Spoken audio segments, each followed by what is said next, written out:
فراموش و دلباختگان گشتن جدا.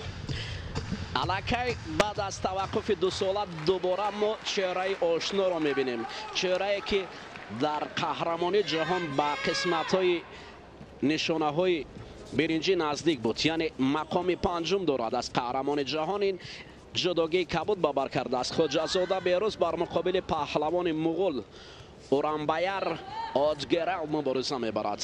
خواجه‌زاده بهروز جداگی کبود و رقیب او میزبان است اورانبایر که اینجا آغاز کردند. خب اکنون نبرد خواجه‌زاده را میبینیم. خب اینجا از سمت چپ هر دو پهلوان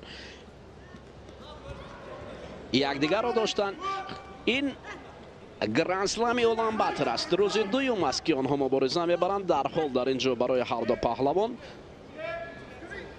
شدا به خاطر یک طرف گشتین گرفتن نشان میدهد باید اینجا مبارزه است. نبردهای مقدماتی و آغاز شروع رقابت هاست. وزر نشان دادن، این وزر قدر شایسته هم نبود برای ما نشان دادن. نمیدونم تا کجا پهلو افتیدن پهلوانی ما را دیدند و برای آدگرل اورانبایر وزر نشان دادن.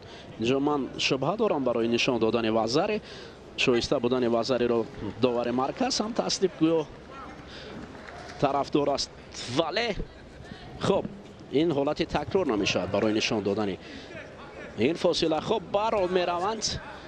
اورانبایر با یک وزر خواجه‌زاده بهروز از رقیب قفا مونده است از روی نتیجه داور نشان داده و مبارزه پهلوانان در وزن تا 73 کیلو ادامه دارد.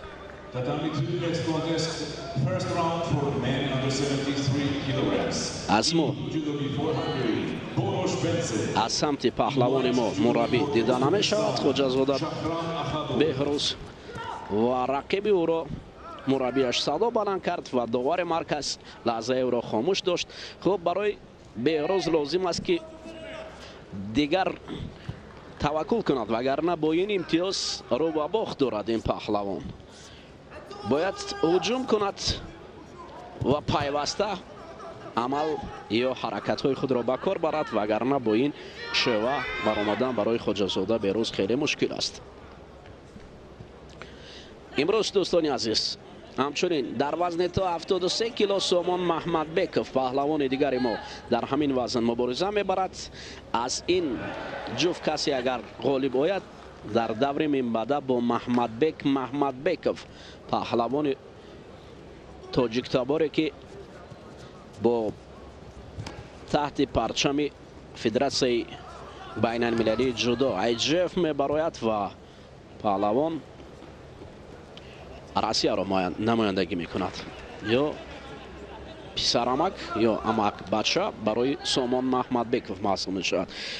خب اینجا نبرد خواجه‌زاده بهروز با پشت پای یک دیگر باید هجوم کند، وگرنه دیگر علاج نیست. بهروز باور کنید امکانیت خیلی کم باقی مانده است. لحظه بود که ما فرصت را از دست میدادیم. میبراید پهلوان مغول باید شدای دوم را داور مرکز عادلانه نشان دهد برای آدگرل اورانبایر. بله شدای دوم را نشان داد. اکنون هجوم پیوسته یا یک شدای دیگر برای رقیب نشان دهند فاول باشد بهروز، یا اینکه دیگر هجوم کند، وگرنه نه. اشاره باید با داور نکرد. و داور خود میداند که چی کار است. باید خواجه‌زاده بهروز کمتر از 1 دقیقه دیگر تماما با هجوم گذارد، وگرنه دیگر علاج نیست.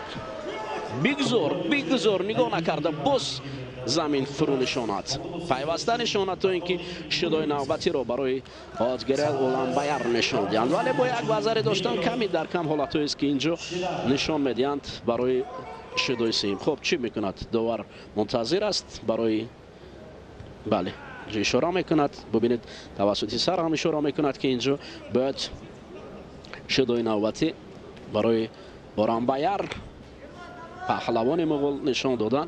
بله خب حالا است گجوز شداب داری شدای سیدیم و اکنون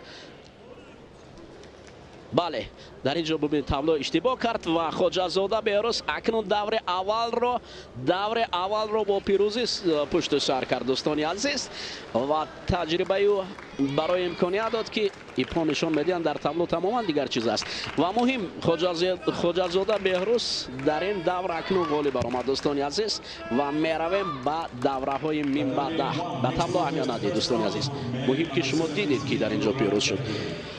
خب